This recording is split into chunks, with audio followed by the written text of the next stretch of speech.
Voici les monstres les plus extrêmes de l'univers, des objets si puissants qu'ils défient notre compréhension et tordent les lois mêmes de la physique.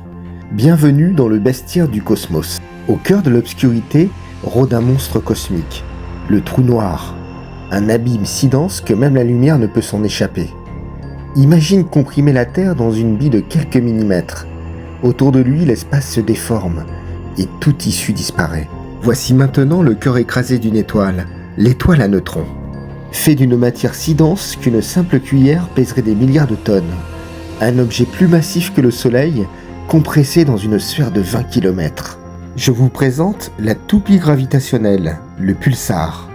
Une étoile à neutrons qui tourne sur elle-même à une vitesse folle, parfois jusqu'à des dizaines de milliers de tours par minute. Elle balaie l'espace de faisceaux d'énergie, comme un phare perdu dans l'univers qui bat dans le silence cosmique. Voici maintenant le dragon magnétique du cosmos, le magnétar. Son champ magnétique est le plus puissant de l'univers, des centaines de milliards de Tesla. À titre de comparaison, la Terre c'est à peine 30 microtesla, un écart vertigineux. Ce n'est plus seulement un objet, c'est la réalité elle-même qui vacille. Et maintenant, l'éclair ultime du cosmos, le dernier souffle explosif d'une étoile en fin de vie, le sursaut gamma.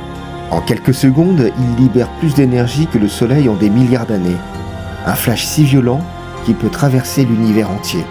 Voici venir maintenant le phare des galaxies, le quasar, un trou noir supermassif en train de dévorer son environnement. Il peut briller plus qu'une galaxie entière. Oui, un seul point dans le vide, plus lumineux que des milliards d'étoiles. Et enfin, voici le miroir du cosmos, la lentille gravitationnelle. Sous l'effet d'une masse immense, l'espace se courbe et la lumière avec lui. Alors les galaxies situées à l'arrière-plan apparaissent déformées, étirées, parfois même dédoublées, comme si l'univers devenait un gigantesque miroir déformant.